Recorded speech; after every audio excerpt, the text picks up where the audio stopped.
여러분은 미술관이나 전시회에서 그림을 볼 때 무엇을 가장 먼저 보시나요?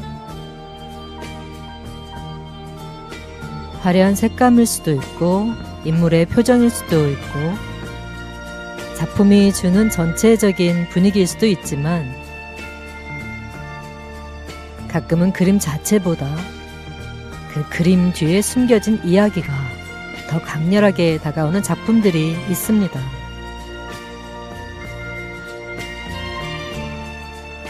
그저 아름다운 그림으로만 보였지만 사연을 알고 나면 전혀 다른 작품처럼 느껴지는 그림들.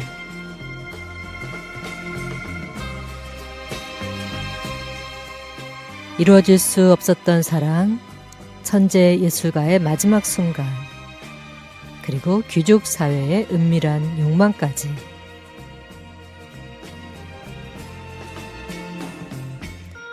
그림 한 점이 어떻게 한 편의 드라마가 되었는지, 왜 그토록 오랜 세월 사람들의 뇌리에 강렬하게 각인되었는지를 잠시 후 방송을 통해 만나보겠습니다.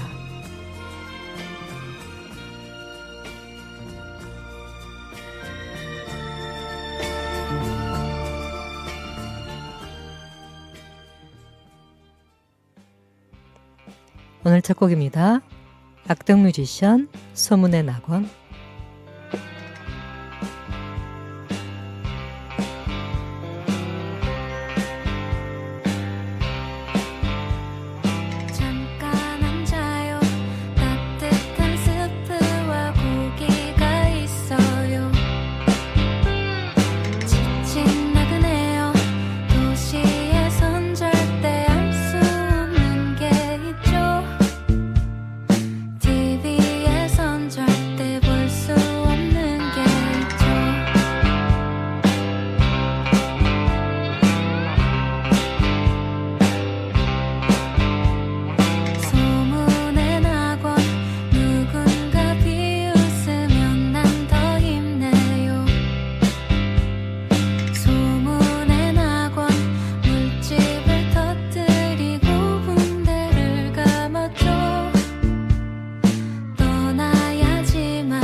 오늘 첫 곡으로 악동 뮤지션의 소문의 낙원 듣고 왔습니다.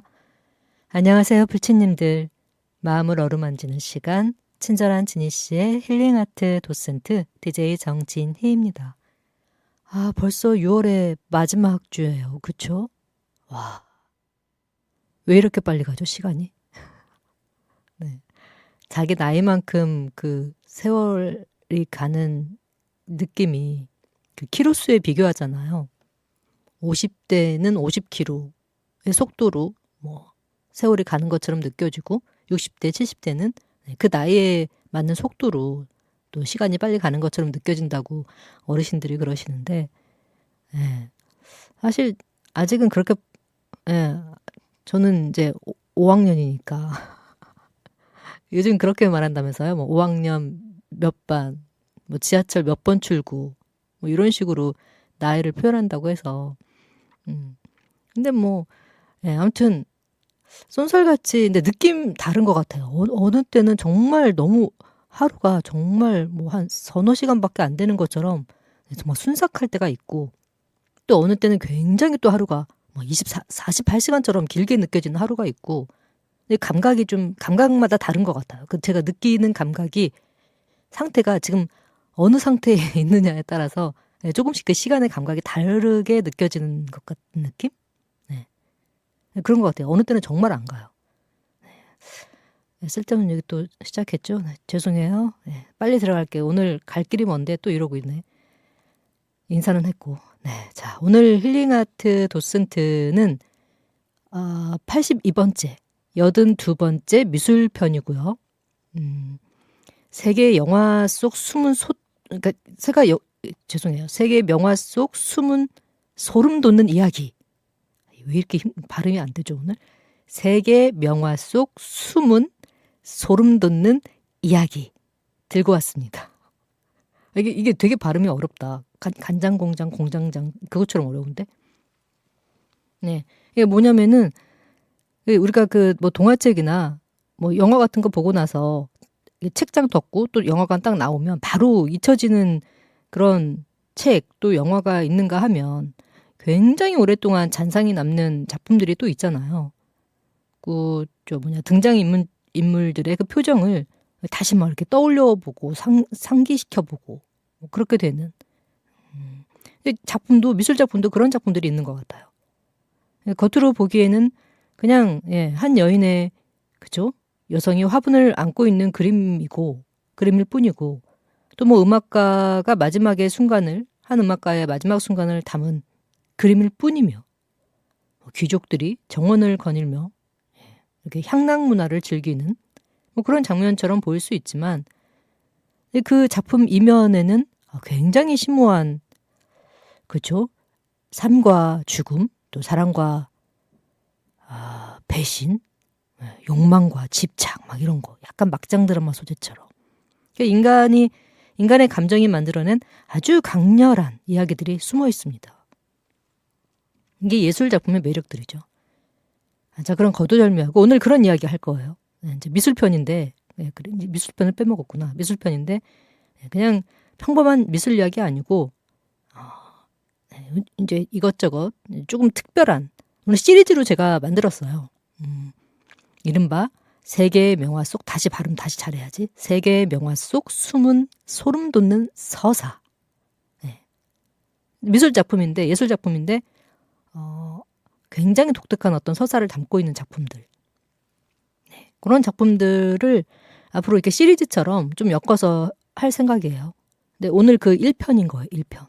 저 예전에 처음에 힐링 아트 도슨트 시작할 때 여러분들 기억하실지 모르겠는데 그 세계의 사랑 해가지고 그죠? 세계의 스캔들 러브 스토리 5편인가까지 보내드렸었는데 기억하시나요?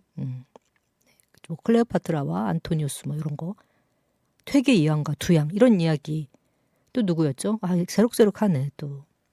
아무튼 그래요. 그렇게 했단 말이에요. 아무도 기억 안 해주는데 혼자 기억하네. 예, 그래서 그렇게 시리즈를 한번 만들어 볼까 하고 오늘 그 첫 편인 거예요. 예, 미술 시리즈 중에서 소름 돋는 서사가 배경이 숨어 있는 명화를 한 두세 작품 추려서 그날 방송에 이렇게 도슨트 해드리는 형식으로 할 건데 오늘 1편 들어갈 거예요. 자 이제 1부 죄송해요. 제가 오늘 어제 이 뭐 원고 쓰고 뭐 편집 좀 하느라 날을 샜거든요. 이게 날을 꼬박 세다 보니까 정신이 지금 없어가지고 이거 보세요. 지금 로고송 나가야 되는데 로고송 나가는 것도 잃어버렸어 지금. 네. 정말 아유 난리 났네요. 오늘 어떻게 방송 제대로 하고 갈 수 있으려나 몰라. 자 빨리 들어갈게요. 정신 차려. 지금 시간 너무 지나서 또 엔딩곡 못 보내드리겠다 또 이러다가. 자 먼저 1부에서는 영국 화가 존 윌리엄 워터하우스가 1907년에 발표한 작품 이사벨라의 화분, 비밀 화분이라는 작품입니다. 이사벨라의 비밀 화분. 죄송해요. 이사벨라의 바질 화분. 정말 오늘 왜 이러죠? 여러분 정말 죄송해요. 진짜. 오늘 사과의 아이콘이네. 정말. 네. 죄송합니다. 이사벨라의 바질 화분. 여러분 잠이 이렇게 중요합니다. 잠 못 자면 이제 이렇게 돼요. 사람이 이제 흔히 우리 맛이 간다고 하는데 좀 갔네요. 죄송해요. 자, 이 작품은 후기 라펠 전파의 영향을 보여주는 대표적인 작품 가운데 하나로 평가받고 있는 아주 수작 중의 수작입니다. 존 윌리엄 워터하우스 여러분들 제가 항상 미술 도슨자 할 때마다 작품을 보여드릴 수가 없으니까 여러분들 혹시 그 초록창에 검색해서 존 윌리엄 워터하우스의 이사벨라의 바질 화분 딱 검색하셔서 보시면서 도슨트 들으면 훨씬 더 생동감 있고 좋습니다. 그래서 이제 이 그림을 이제 제대로 이해하려면 먼저 그림 속에 담긴 이야기들을 알아야겠죠. 서사를 알아야 돼요. 서사. 요즘은 뭐 모노크롬, 단색화, 그리고 뭐 개념 미술, 굉장히 단초화되고 추상화돼서 거의 뭐 캔버스에서 이미지가 뭐 사라지다시피 해서 현대 미술에서는 우리가 서사가 없지만 예전 고전은 정말 뭐 서사 없으면 그림이 아니었죠. 시체였죠, 시체. 뭐 성경 이야기부터 시작해서 그렇죠? 고전 보면 그리스 로마 신화부터 시작해서 정말 다양한 서사가 있단 말이에요. 그걸 비틀고 헤집고 꼬고 비꼬고 이렇게 해서 만든 그런 서사들. 근데 우리 요 윤양반 요 누구죠? 워터하우스. 요 워터하우스도 그 신화적인 이야기를 굉장히 많이 그림을 그린 사람이에요. 그래서 보면은 되게 고풍스럽고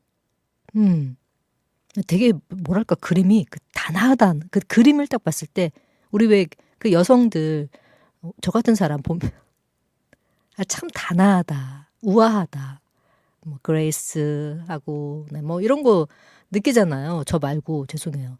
그런데 아무튼 약간 그런 느낌.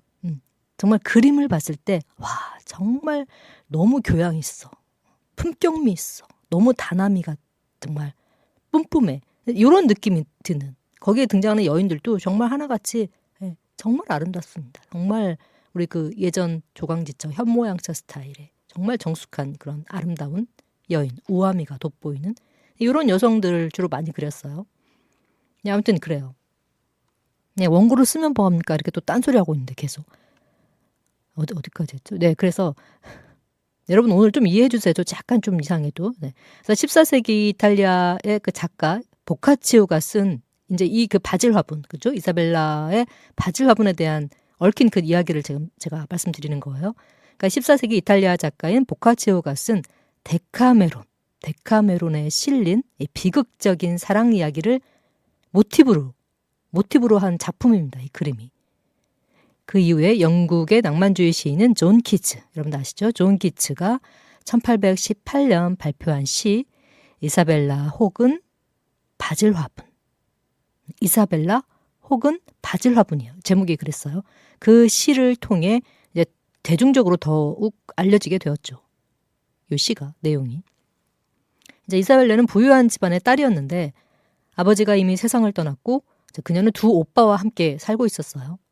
하지만 오빠들에게 이사벨라는 사랑하는 동생이라기보다는 결혼을 통해 그러니까 나의 그 재산을 늘릴 수 있는 하나의 수단에 가까웠습니다. 그러니까 동생을 참 예쁘다. 내 동생 착하네. 예쁘네. 내가 보호해 주어야 할 대상이야가 아니라 내 여동생 얼굴도 예쁘고 그러니까 괜찮은데 좀 부잣집 시집 보내서 우리 그 결혼 지참금 뭐 이런 거 예전에 그런 거 있었다고요. 지참금 같은 거 챙겨서 한몫 좀 챙겨서 우리 좀 떵떵거리고 니나노 하면서 살아보자. 요런 생각을 요런 마인드를 가지고 있었던 그 오빠들이에요. 그래서 이제 오빠들은 이사벨라를 이제 부유한 가문에 시집 보내려고 이제 노리고 있었어요. 그러니까 지참금 때문에 굉장히 큰 이익을 얻고자 한 거죠. 장사도 아니고 결혼이. 그러다 이제 그랬는데 어느 날 그 이사벨라의 마음은 다른 곳을 향해 있었습니다. 오빠들이 원하는 그 지참금 많은 부자가 아니고 바로 집안의 하인이었던 젊은 청년 로렌초. 로렌초라고 하는 아주 젊고 잘생긴 훈남, 그러니까 하인, 그죠? 하인. 하인에게 이미 마음이 가 있었던 거예요. 그 둘은 사랑에 빠져 있었습니다. 이미 벌써. 신분 차이가 엄격했던 당시 사회에서 주인의 딸과 하인의 사랑은 뭐 결코 허락받을 수도 없고 허락될 수도 없는 뭐 그런 관계였던 거죠. 하지만 그 동서고금을 막론하고 사랑을 누가 막습니까? 그렇죠? 뭐 목숨도 던지고 바치고 그러는데 예나 지금이나 당할 자가 없습니다. 진정한 사랑에는. 하지만 사랑은 자주 신분과 조건을 뛰어넘곤 하죠. 종종, 아주 종종. 두 사람 역시 앞으로 닥쳐올 불행을 어렴풋이 짐작하면서도 서로를 향한 마음을 거둘 수가 없었습니다. 근데 이 장면은 사실 또 다른 화가인 그 존 에버렛 밀레이의 작품인 이사벨라에도 또 잘 드러나 있어요. 그러니까 같은 주제를 해서 여러 화가가 많이 그린 거죠. 우리 그 존 에버렛 밀레이 작품 중에 오피리어라는 작품이 있어요. 그 햄릿의 연인이었던 오피리어가 그 허드슨 강가에서 빠져서 강에서 이렇게 떠내려고 하는 그 푸른색이 아니지, 초록색 옷을 입고 눈을 반쯤 감긴 상태로 그 핏기 하나 없는 얼굴을 하고서 이렇게 허드슨 강을 이렇게 유유히 누워서 딱 가라앉는 그 순간을 포착한 그 작품 오피리어라는 작품이 있는데, 많이 아마 제가 지금 묘사를 잘 했는지 모르겠는데 여러분 분명히 보시면 나 이 작품 봤어. 이게 오피리어였고 에버렛 밀레이 작품이었구나라고 하는 걸 아하 하실 겁니다. 아하 모먼트가 분명히 있을 거예요. 이제 많이 알려진 작품이니까. 근데 그 밀레이의 이사벨라에도 또 잘 나타나 있어요. 긴 식탁에 둘러앉아, 이제 그림을 보면 그래요. 긴 식탁에 둘러앉아서 식사를 하는 사람들 사이에 이사벨라와 로렌초가 조심스럽게 서로의 마음을 이렇게 나누고 있어요. 삽작사부작. 둘이 이제 추파를 주고 받는 거죠. 반면 이제 그림을 제가 묘사하는 거예요. 한편 이제 반면 한쪽에서는 그 오빠, 그죠? 그 지창금에 눈이 온 오빠의 아들이, 오빠가 아주 매우 험악한 표정으로 거칠게 죄 없는 호두를 막 깨면서 발로 개를, 옆에 있는 강아지를 막 괴롭히고 있고, 아무 잘못도 없는 개는 여주인의 무릎에 얼굴을 파묻은 채 불안해 떨고 있어요. 미술사학자들은 이 강아지를 앞으로 두 연인에게 닥칠 비극의 상징으로도 해석하기도 합니다. 복선이죠. 소설로 말하면 복선. 결국 두 사람의 관계를 알아챈 오빠들은 아주 잔혹한 선택을 하게 돼요. 로렌초를 숲으로 유인해서 살인하고 맙니다. 정말 사랑이 뭐라고 사람 목숨을 그렇게. 그리고 시신을 몰래 묻어버린 뒤 이사벨라에게는 로렌초가 피렌체로 심부름을 갔다고 거짓말을 합니다. 심지어 다른 여자를 만나 돌아오지 않는 것일 수도 있다며 둘러대기까지 하죠. 하지만 사랑하는 사람의 부재를 이사벨라는 쉽게 받아들일 수가 없었습니다. 어느 날 그녀는 꿈속에서 로렌초를 만나게 되는데, 꿈속의 로렌초는 자신이 어디에 묻혀 있는지 알려주었고, 정말 드라마죠, 드라마. 나 네 오빠들이 죽여서 지금 어디에 묻혀 있어, 뭐 이렇게 말한 거지. 이제 꿈에 나타나서 얼마나 원한이 많이 맺혔으면. 그래서 이사벨라는 직접 그 장소를 찾아갑니다. 정말 꿈에서 그 로렌초한테 들은 장소를 찾아가서 결국 연인의 그 차가운 시신을 발견하게 되는 거죠. 정말 이후 이야기의 전개는 아름답지만 동시에 아주 섬뜩합니다. 섬뜩해요. 서늘하죠. 이사벨라는 로렌초의 머리를 잘라 바질 화분 속에 묻고 매일같이 눈물로 그 화분을 돌보며 살아갑니다. 근데 그게 더 무섭지 않아요? 왜 머리를 잘라서 화분 속에 묻고 그러나? 네. 근데 이사벨라가 더 무서운데요, 오빠들보다. 그녀에게 바질 화분은 사랑하는 연인의 마지막 흔적이자 세상 누구에게도 빼앗길 수 없는 유일한 존재였던 겁니다. 워터하우스의 이 그림은 바로 그 순간, 그 이후의 순간을 그린 작품이에요. 그러니까 그 화면 속 이사벨라는 거대한 바질 화분을 이렇게 끌어안고 마치 살아있는 사람을 안고 있듯이 애절하게 몸을 화분에 이렇게 기대고 있죠. 그 작품을 보면 그래요. 그녀의 얼굴은 화분에 가까이 닿아 있고 시선은 멀리 향한 듯 하지만 어디에도 초점을 두지 못하고 있습니다. 현실과 기억, 애도와 집착 사이에 머물러 있는 아주 복잡한 심리가 작품 정말 화면을 뚫고 느껴지는데 전체 화면은 그 황토색과 갈색 계열의 차분한 색조로 채워져 있고 따뜻하면서도 쓸쓸하고 아름답지만 어딘가 무거운 분위기가 화면 전체를 감싸고 있죠. 특히 이사벨라가 입은 그 흰 드레스는 순결함을 상징하면서도 한편으로는 우리 그 상갓집에서 입는 상복처럼 보이기도 해요. 살인 장면도 무덤을 파헤치는 장면도 아닌 사랑하는 이를 잃은 한 여성이 슬픔 속에서 살아가는 모습을 보여주고 있죠. 또 이 작품에서는 라파엘 전파의 특징이라 할 수 있는 섬세하게 묘사된 그 천의 질감과 정교한 식물 표현, 문학 작품을 회화로 옮긴 구성과 이상화된 여성상이 특징으로 나타나는데 라파엘 전파의 특징이에요. 이런 게. 특히 그 워터하우스는 신화의 전설, 제가 처음에 말씀드렸듯이 문학 속 여인들을 주로 이제 화폭에 담았던 화가로 유명한데 그의 그림 속 여성들은 실존 인물이라기보다는 이야기와 상징을 품은 존재로서 등장합니다. 그러니까 모티브는 가져오는 거죠. 뭐 신화 속 또 문학 속에 등장하는 그 여인이 모티브가 되긴 하지만 자기 나름대로 또 이제 회화하는 거죠. 거기에 서사를 담아서. 그래서 작품은 보는 사람에게 한편의 소설을 읽는 듯한 감상을 안겨주기도 하고 그런데 이 작품에 대한 평가는 항상 뭐 좋기만 한 건 아니었어요. 일부 사학자들 사이에서는 원작이 가진 그 이야기 있잖아요. 스토리. 아주 충격적인 비극성과 기괴한 분위기가 이제 상당 부분 너무 약해졌다고 지적하기도 하는 거죠. 그러니까 원작의 의미를 그러니까 훼손했다. 이거죠. 너무 미화했다. 뭐 이런 지적이 좀 있었고 보카치오와 키츠의 원작에서 중요한 것은 죽은 연인의 머리를 화분에 묻고 살아가는 이사벨라의 광기와 집착인데 이제 신화 소설에서는 그러니까 광기와 집착에 포커스를 맞췄는데 워터하우스는 너무 미화한 거죠. 이제 그 부분을 직접적으로 드러내기보다는 굉장히 아름답고 뭔가 우울한 분위기에 집중을 좀 했던 것 같아요. 그 결과 원작이 가진 어떤 섬뜩함보다는 낭만적인 비애가 더욱 강조되었다는 평가가 이제 있는 거죠. 또한 일부 페미니즘 미술사 연구자들은 이 작품 속 이사벨라가 너무 이상화된 여성상으로 묘사되었다고 또 비판하기도 합니다. 그러니까 슬픔과 광기에 휩싸인 여인이라기보다 남성 관객이 감상하기 좋은 비극적 뮤즈로 표현되었다는 것이죠. 바질 화분 역시 죽음과 집착이라는 원작의 상징보다는 아름다운 장식적 요소로만 보인다는 비판도 역시 제기됩니다.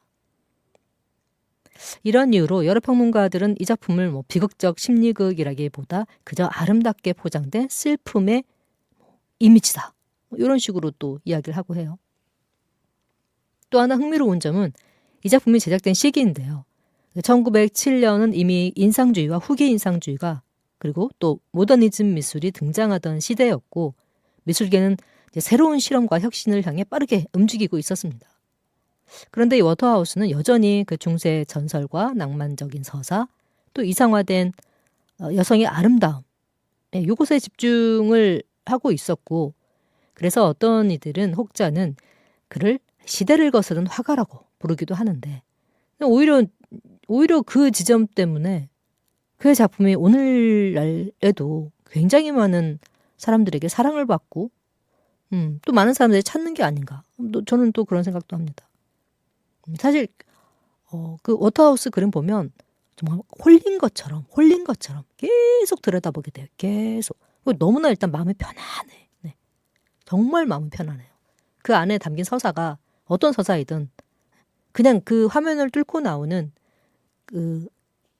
그쵸?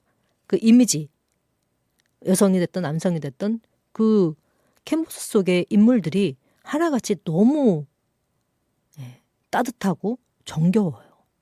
그래서 저는 참 좋더라고요. 워터하우스 그림 보면은 마음이 편안해지고 뭐 좋으면 됐죠. 뭐 그렇죠? 뭐 호불호가 있는 건 어쩔 수 없는 거고.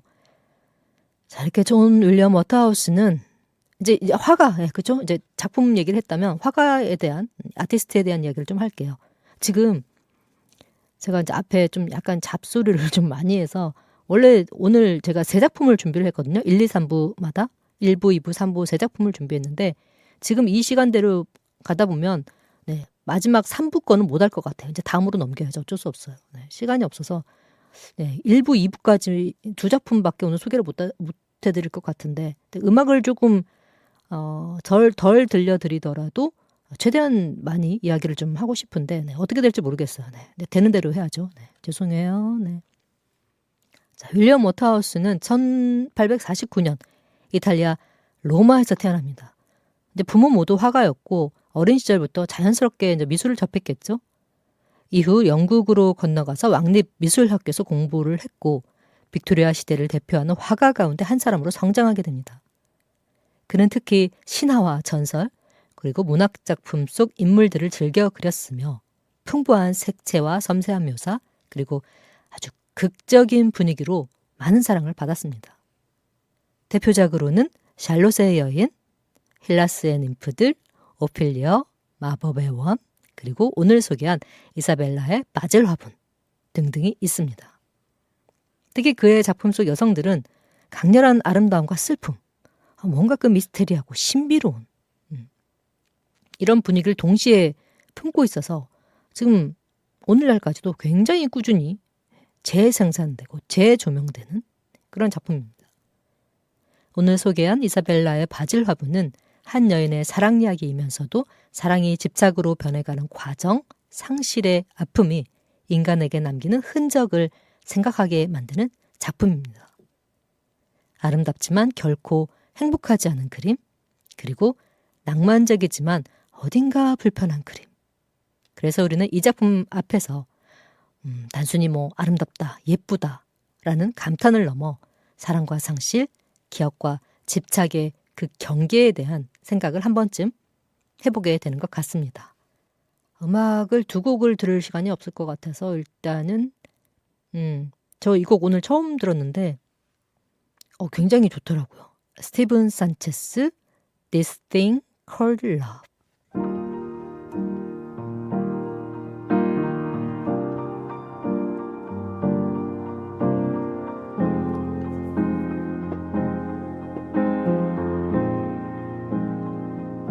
What more could I do if love made what I feel for you?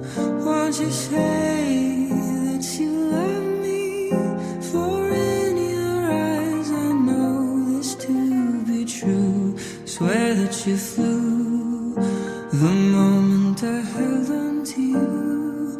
Why'd you let go of me when I know that you fall into just tell me you will never be and tell me I'm too blind to see you don't love me. Let me hold you again. How can I be friends with this thing called love?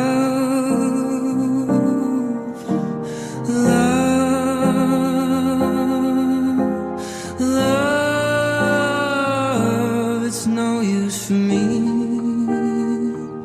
I'm left with nothing to do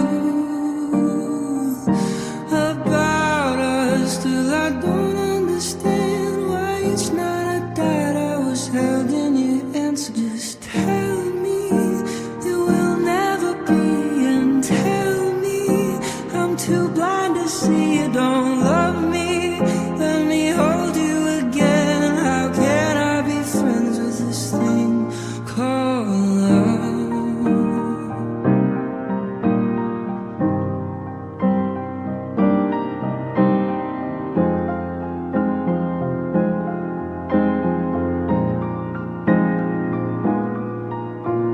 Tell me you will never be and tell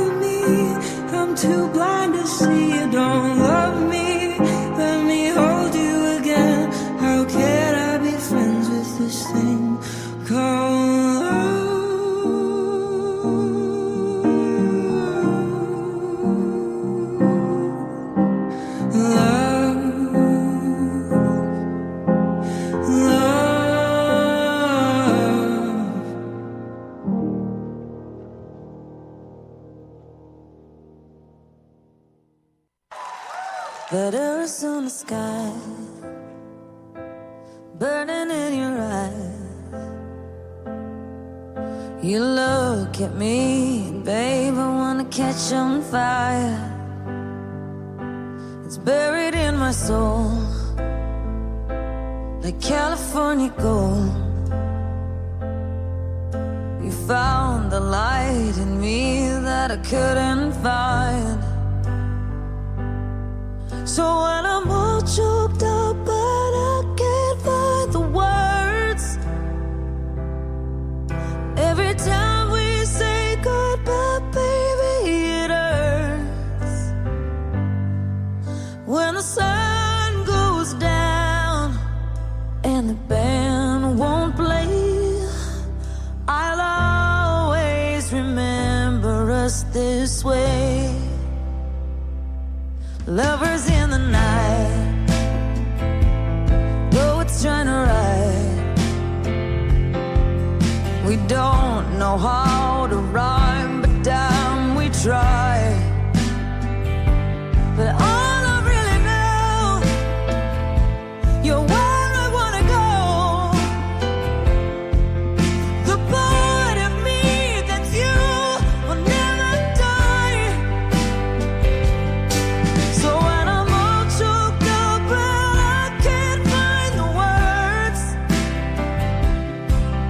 every time we say goodbye, baby, it hurts.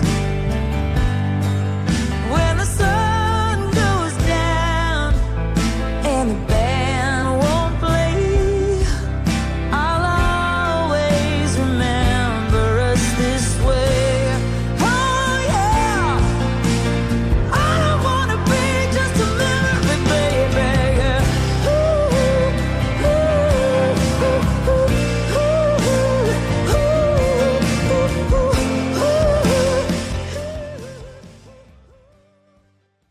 영화 더 스타이즈 본의 OST였던 레이디 가가가 부른 Always Remember Us This Way 듣고 오겠습니다 라는 말을 하려고 이야기를 하고 있는데 마이크가 꺼져 있더라고요. 네, 그래서 소개를 못 해드렸어요. 네, 제가 오늘 이렇게 정신이 날림 방송을 하고 있습니다. 날림 방송 죄송해요. 심할석감인데 자 그래서 이제 2부 또 로고송을 빼먹었네요. 저 어차피 이렇게 방송 약간 좀 망필인데 어차피 이렇게 된 거 그냥 할 얘기를 하고 가야겠네. 이 스티븐 산체스가 이게 레이디 가가 노래 듣기 전에 처음에 들려드렸던 곡 있잖아요. 그 This Thing Called You. 예, 이 곡을 그 음악 이제 이 플레이리스트 여러분 이제 이 시간에 오늘 들려드릴 노래 이렇게 서치하다가 정말 우연히 지나가다 들었는데 너무 좋은 거예요. 뭐야 이 사람 누구야? 스티븐 산체스인데 산체스? 멕시코인가? 어디 뭐 스페인인가? 약간 그쪽인가? 있는데 미국 출신이라고 해요. 그리고 지금 방금 들려보냈던 그 노래는 뭐 2023년도에 엔젤 페이스, 천사 얼굴이라고 하는 앨범에 수록됐던 곡이라고 하고 올해도 곡이 나왔더라고요. 앨범이. 뭐 러브라는 앨범의 제목인데 그래서 이제 대충 한번 이렇게 훑었어요. 이 사람 뭐야? 그렇게 쭉 봤는데 노래가 여러분 그냥 사랑 그냥 사랑입니다. 사랑에서 시작해서 사랑으로 끝나요. 이 사람 뭐지? 와, 이런 사랑꾼이 있었다고? 저만 몰랐나요? 여러분들 아세요? 스티븐 산체스? 와, 저 오늘부터 그 사람 노래 좀 많이 들으려고요. 와, 되게 노래가 약간 요즘풍 같지 않아. 그 예전에 누구죠? 약간 8, 90년도에 우리 들었던 그 팝 있죠? 팝 발라드 같은 느낌? 네. 요즘 같은 그런 팝의 느낌이 전혀 아니야. 약간 고전적이에요, 고전. 우리 같이 옛날 사람들이 정말 딱 듣기 좋아하는 그런 곡. 뭐 리차드 막스 같은 느낌. 그쵸. 약간 그런 느낌? 뭐라고 해야 되지? 갑자기 생각이 안 나는데. 네, 아무튼 그래요. 그래서 여러분도 한번 들어보세요. 저도 이제 앞으로 혹시 이 스티븐 산체스 노래 듣다가 또 찾다가 서치하다가 좋은 노래 있으면 소개해드릴게요. 자, 2부가 끝이 날 것 같은데 이제 2부로 끝을 내야 될 것 같은데 두 번째 작품은 프랑스 화가 펠릭스 조셉 마리아스의 그림인 쇼팽의 죽음이라는 작품입니다. 쇼팽의 죽음. 말 그대로 쇼팽의 그 죽는 장면을 네, 작품으로 남긴 거예요. 그림으로. 여러분들 쇼팽 좋아하시죠? 녹턴 하면 쇼팽이죠. 쇼팽 하면 녹턴이고. 그렇죠? 저도 가끔 쇼팽의 음악을 듣는데 물론 베토벤을 제일 좋아해요. 저는 베토벤을 아주 사랑합니다. 모차르트, 베토벤. 그런데 쇼팽도 정말 좋아해요. 군더더기 없이 굉장히 맑고 섬세하게 흐르는 피아노 선율을 듣고 있노라면 마음이 무해해진다. 무공해. 그러니까 유기농. 제가 유기농이 돼가는 그런 느낌이 들어요. 그래서 저 쇼팽의 그 피아노 곡들을 특히 좋아합니다. 쇼팽은 정말 영혼이 맑았던 사람이었을 것 같아.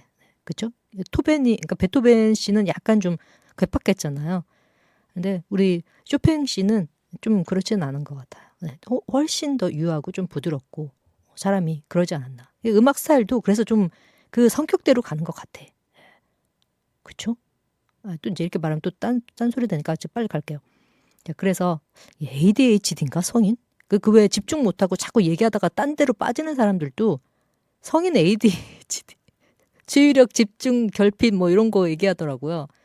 네, 아이들만 있는 게 아니라 저 지금 자꾸 이렇게 딴 데로 빠지고 해서 약을 먹어야 되나? 근데 순간 이런 생각했는데 자 어쨌든 뭐 자연스럽고 좋지 않아요, 여러분? 이렇게 정말 정형화된 딱 아나운서 멘트처럼 원고 그대로 다 읽고 하면 사실 우리 재미없잖아요. 좀 그냥 프리하게 갑시다. 프리하게. 저도 오늘은 좀 이렇게 흐트러진 모습도 좀 보여드리고 이미 이제 정신이 흐트러졌기 때문에 일부러 보여드리려고 하는 게 자연스러운 건데 자 그러면 누가 들으면 저 술 취한 줄 알겠어요. 횡설수설해서. 절대 음주 방송은 아닙니다, 여러분. 자, 그 쇼팽이 그린 이제 이 그림은 그죠? 이 그림 제목은 말 그대로 위대한 작곡가 프레데리코 쇼팽. 그 쇼팽의 마지막 순간을 담고 있습니다. 흥미로운 점은 이 작품이 쇼팽이 세상을 떠난 지 무려 36년이나 지난 뒤에 그려졌다는 사실인데 당연히 화가 마리아스는 그 자리에 없었겠죠? 자, 그렇다면 어떻게 마리아스는 이 쇼팽의 그러니까 죽는 장면, 죽음의 장면을 그릴 수 있었을까요? 바로 당시 현장에 있었던 사람들의 증언과 기록, 그리고 쇼팽을 기억하는 이들의 이야기를 토대로 이 작품을 완성했다고 알려져 있습니다. 증언을 토대로 그린 거죠. 그림의 중앙을 보면 지금 그 초록창에 여러분 빨리 검색하세요. 마리아스, 쇼팽의 죽음. 그림의 중앙을 보면 한 여성이 피아노 앞에 앉아서 이렇게 노래를 부르고 있어요. 이 여성은 쇼팽과 평생 아름다운 우정을 나누었던 델피나 포토카 백작 부인으로 추정이 되는데 쇼팽의 삶에는 빠져서는 안 될, 빠지면 섭섭할 3명의 아주 중요한 여성이 있죠. 여러분들 잘 아시는 정말 누구보다도 뜨겁고 아주 복잡다단한 사랑을 나누었던 소설가 조르주 상드, 그리고 쇼팽의 건강과 생활을 위해 아낌없이 그 물심양면 지원을 아끼지 않았던 제인 스털팅, 그리고 마지막으로 쇼팽이 눈을 감는 순간까지 우정을 지켰던 바로 그 델피나 포토카입니다. 인생에 3번 기회가 온다는데 우리 쇼팽 씨한테는 3명의 여인이 기회로 온 것 같아요. 특히 이 포토카는 쇼팽이 임종을 앞두고 직접 찾았던 인물로 또 알려져 있죠. 그만큼 신뢰를 했던 거예요. 누구죠? 화가? 클림트가 죽기 전에 플레게를 그렇게 애타게 찾았듯이, 그렇죠? 영혼의 단자, 소울메이트죠, 소울메이트. 트윈 플레임까지는 모르겠지만. 그래서 반면에 오랜 연인이었던 조르주 상드는 마지막 순간에 그 쇼팽의 곁에 나타나지 않았다고 해요. 장례식장에도. 제인 스털팅은 치료비와 생활비를 지원하면서 쇼팽을 끝까지 도왔다고 하고 결국 자신의 마음을 이루지는 못했지만 평생 독신으로 살면서 쇼팽을 추억했다고 전해집니다. 정말 근데 우정이 정말 사랑보다 우정이 오래가는 것 같아요. 그러고 보면 그렇죠? 우정 반, 사랑 반, 연민 반, 이런 감정들. 그러니까 죽자사자 하는 사랑들은 꼭 그 끝이 좋지가 않아. 근데 이건 성숙한 사랑을 하지 않았기 때문에 그런 거죠. 자, 이 작품 속 장면 역시 조르주 상드의 딸인 솔랑주가 그 전한 증언을 바탕으로 그려졌다는 썰이 있어요. 그러니까 포토카가 당시 어떤 노래를 불렀는지를 두고는 뭐 지금도 여러 썰이 남아있긴 합니다. 핸델의 아리아였다는 이야기도 있고 또 뭐 어떤 기록에는 이탈리아 작곡가인 알렉산드로 스트라델라의 주여 자비를 베푸소서라는 그 곡이었다고도 하는데 정확히 어떤 곡이었는지는 알 수 없지만 중요한 건 쇼팽이 마지막 순간까지도 이 뮤직을 놓지 않았다는 겁니다. 진정한 아티스트죠. 1849년 10월 16일 파리의 한 아파트 방에는 약 20명 정도의 사람들이 모여 있습니다. 그들은 숨을 죽인 채 점점 죄악해져가는 쇼팽을 바라보고 있었죠. 쇼팽은 힘겹게 포토카가 와 있는지 포토카 어딨어? 포토카 어딨어? 네, 이렇게 애절하게 포토카를 찾았다고 합니다. 그리고 노래를 불러줄 수 있는지를 물었다고 해요. 포토카한테. 잠시 후 문이 열리고 포토카는 애절한 목소리로 노래를 부르기 시작합니다. 그 노래가 방안을 채우자 사람들은 무릎을 꿇고 기도를 드렸고 눈물을 삼키며 그 마지막 순간을 지켜보았다고 하죠. 화가 바리아스는 바로 그 장면을 포착해서 극적인 역사화 형식으로 재현합니다. 그 작품이 바로 쇼팽의 죽음이죠. 실제로 당시 방 안에는 훨씬 더 많은 사람들이 있었지만 화가는 화면의 어떤 균형과 감정 전달을 위해서 등장인물을 일부만 선택해서 배치했다고 해요. 그러니까 무엇보다 눈길을 끄는 것은 노래를 부르는 포토카를 바라보는 쇼팽의 눈빛입니다. 이미 죽음이 가까워진 상태지만 마지막 힘을 다해 눈을 뜨고 있는 모습이 아주 인상적으로 표현되어 있죠. 어쩌면 그는 마지막까지 사랑하는 음악을 놓지 않으려 했던 그런 건지도 모르겠어요. 그래서 이 그림은 한 사람의 죽음을 담은 그림이라기보다 음악 속에서 살았던 한 예술가가 음악 속에서 음악과 함께 생을 마감하는 순간을 담은 작품으로 더욱 특별하게 우리에게 다가옵니다. 이제 화면을 조금 더 자세히 들여다보면 침대 왼편에 수녀님 옆에서 무릎을 꿇고 있는 그 조르주 상드의 딸인 솔랑주의 모습이 보여요. 그러니까 엄마는 안 왔는데 전 연인의 장례식에 엄마는 안 왔는데 전 연인의 딸은 온 거예요. 그렇죠? 이상한 모양새. 어쨌든 솔랑주의 모습이 보이고 침대 반대편에는 쇼팽의 누이인 루드비카가 쇼팽의 손을 꼭 잡고 있습니다.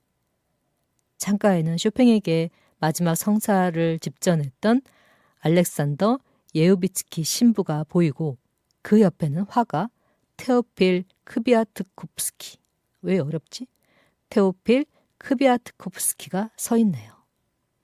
진희 씨 다섯 글자 이상 외국어 발음 못하는 거 아시죠? 발음 못하는 거 아시죠, 여러분? 네. 흥미롭게도 이 크비아트코프스키는 훗날 제인 스털팅의 의뢰를 받아서 쇼팽의 실제 임종 장면을 그린 그림을 또 남기기도 했죠. 증언을 했겠죠, 스털팅이, 제인이.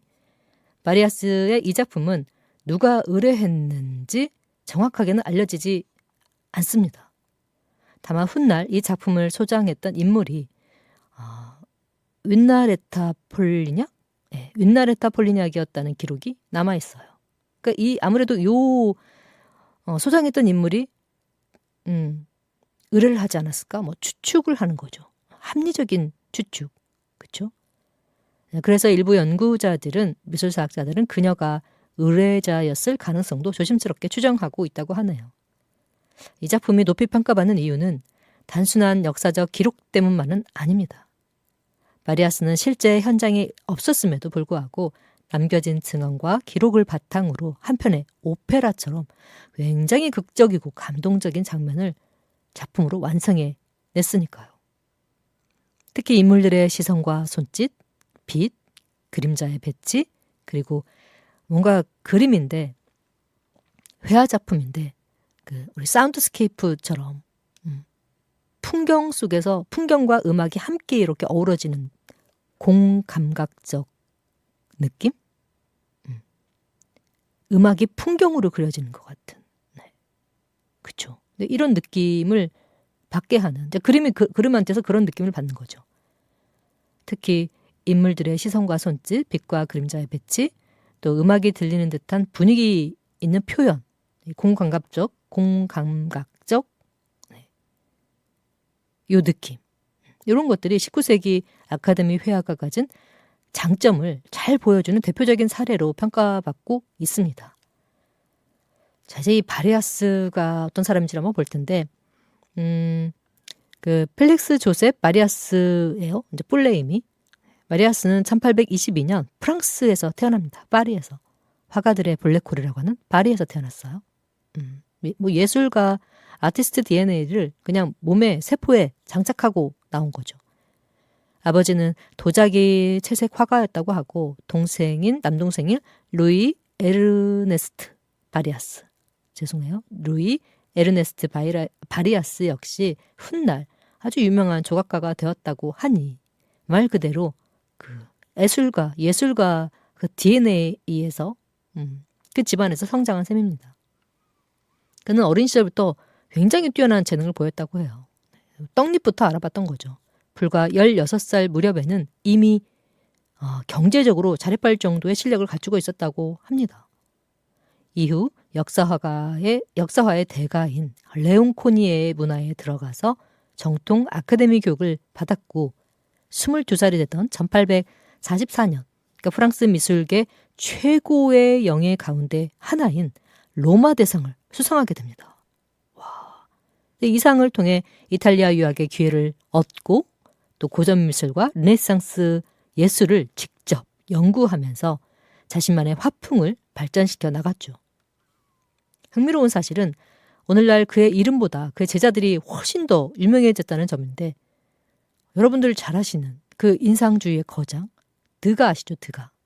에드가 드가가 바로 그 1853년 마리아스의 화실에서 초기 미술 교육을 받았다는 사실 대단하지 않아요?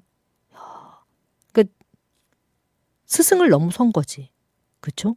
우리 그 드가가. 물론 바리아스도 훌륭한 예술가이고 화가였지만 드가만큼은 사실 네임드가 그렇게까지 우리한테 알려진 사람은 아니잖아요. 와, 그러네요. 이런 거 뭐라고 하죠? 제자가 스승을 넘어서는 거 한자로? 청출어람. 네, 그렇죠. 청출어람. 비록 이제 그 청출어람의 대표적인 사례인 거죠. 비록 시대가 바뀌며 인상주의 화가들의 명성이 더욱 이제 커지긴 했지만 그들의 기초를 다져준 스승 가운데 한 명이 바리아스였던 셈이죠. 바리아스는 프랑스 정부로부터 레지옹 도네르 훈장을 수여받았고 1907년 84세의 나이로 파리에서 생을 마감합니다. 대표작으로는 티베리우스의 추방이라는 작품이 있는데 이 작품을 잠깐 소개하자면 로마 유학 시절의 성과를 담아서 파리 살롱전에 출품한 그림인데 마리아스에게 제1급 처음으로 메달을 안겨준 출세작이라고 하네요. 티베리우스의 추방이라는 작품이 인간의 절망과 고독을 정교한 인체 묘사와 차분한 색채로 표현해 높은 평가를 받았다고 합니다. 또 그 파리의 상징 가운데 하나인 오페라 가르니에 극장의 그 내부 장식에도 참여를 했다고 해요. 그런가 하면 영국 런던의 드레이퍼스 홀에서는 그리스 신화 속의 그 아르고우의 모험을 다룬 황금 양털의 전설 천정화를 제작해서 프랑스를 넘어 유럽 전역에 그의 명성을 알리는 계기가 또 되었다고도 합니다. 이게 다양한 천정화도 하고 그렇죠? 벽화도 하고 이런 장식화 같은 것도 많이 남긴 것 같아요. 그냥 회화뿐만이 아니라. 그래서 오늘 소개해드린 쇼팽의 죽음은 한 천재 음악가의 마지막 순간을 담은 작품이지만 동시에 예술이 인간의 삶과 죽음을 어떻게 기억하고 기록하는지를 보여주는 작품이라는 점에서 훨씬 더 의미가 있지 않나 싶습니다. 음악을 사랑했던 한 사람이 마지막 순간까지 음악을 들으며 눈을 감았다는 사실. 어쩌면 그것만으로도 요 쇼팽의 그림, 쇼팽의 죽음, 요 작품이 오랫동안 사람들의 마음을 움직이는 이유가 아닐까 싶어요. 하입스, Dancing with my phone.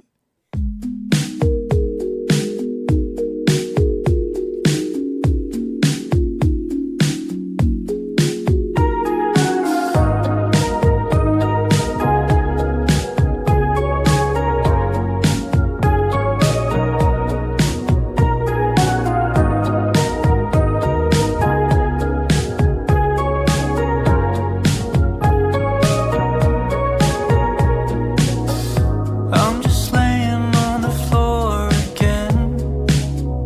Can't be bothered to get up now. I wouldn't care if I never get up again. I don't want to.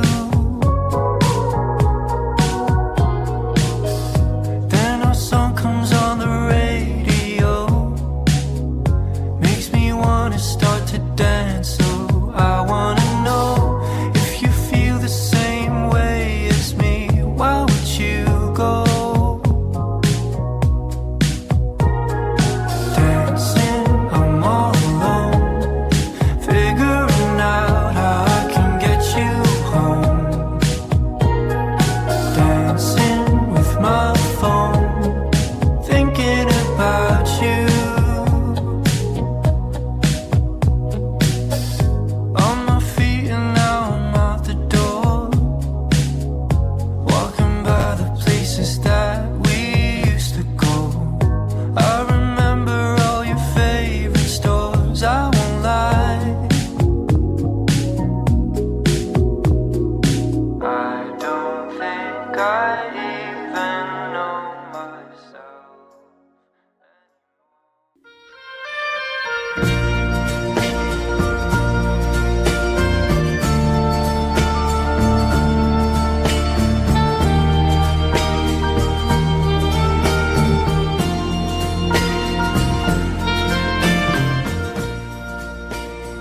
네, 오늘 힐링하트 도슨트 횡설수설 중구난방으로 방송을 한 것 같아서 너무 죄송했고요. 여러분 사과 말씀드릴게요. 그냥 귀엽게 봐주시기 바라고 다음에 정신 차려서 더 좋은 양질의 컨텐츠로 여러분들 인사드리도록 하겠습니다. 오늘 못다 보내드린 그 3부편의 이야기는 다음에 같이 다른 또 컨텐츠하고 이렇게 콜라보를 해서 더 좋은 내용으로 선보일게요. 여러분 양해해 주시고 오늘 존 윌리엄 워터하우스의 이자벨라의 바질 화분에서는 사랑이 얼마나 깊은 집착으로 변할 수 있는지를 보았고, 또 바리아스의 쇼팽의 죽음에서는 한 천재 음악가의 마지막 순간과 그를 둘러싼 전설 같은 이야기들을 만나보았습니다.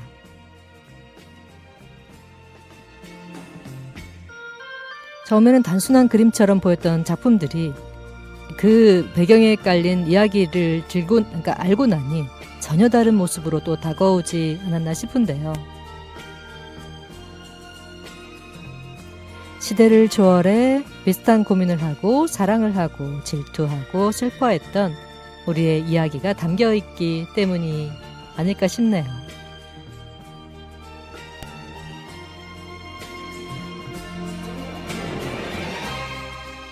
한 장의 캔버스 안에 한 사람의 인생이 담겨있고 한 시대의 욕망이 때로는 한 편의 소설보다 더 강렬한 이야기가 숨어 있으니까요.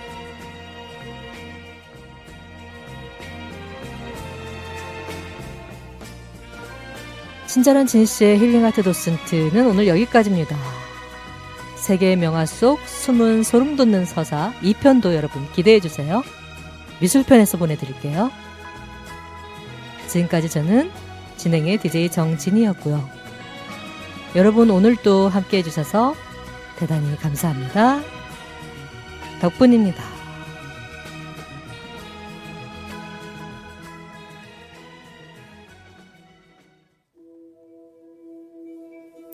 오늘 끝곡입니다. 박효신 애닐러. 그랬을까 어느 힘든 하루에 물드는 오렌지색 하늘을 보다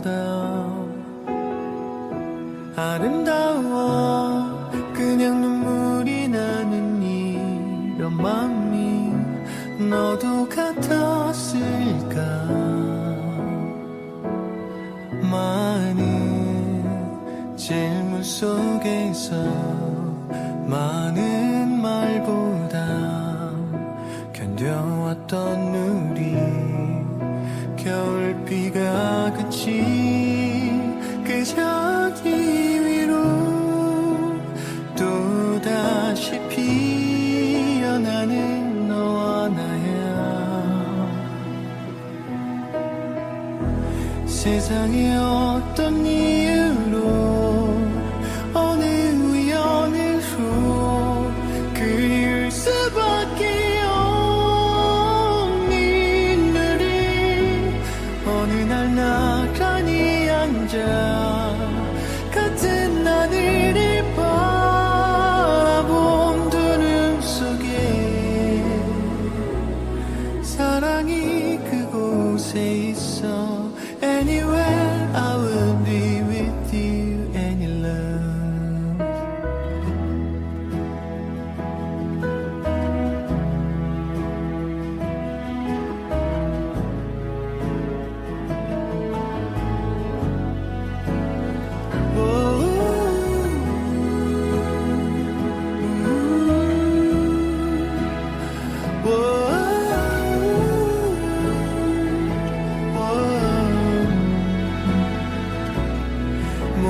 못난 다툼 속에서 베인 마음을 견뎌왔던 우리 기다리다 마주치만 별빛 아래 그보다 아름다운 너와 나야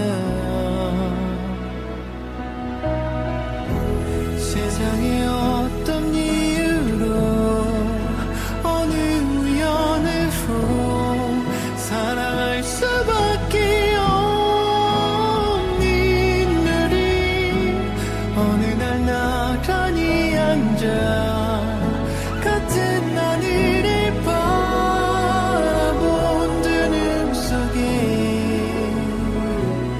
사랑이 그곳에 있어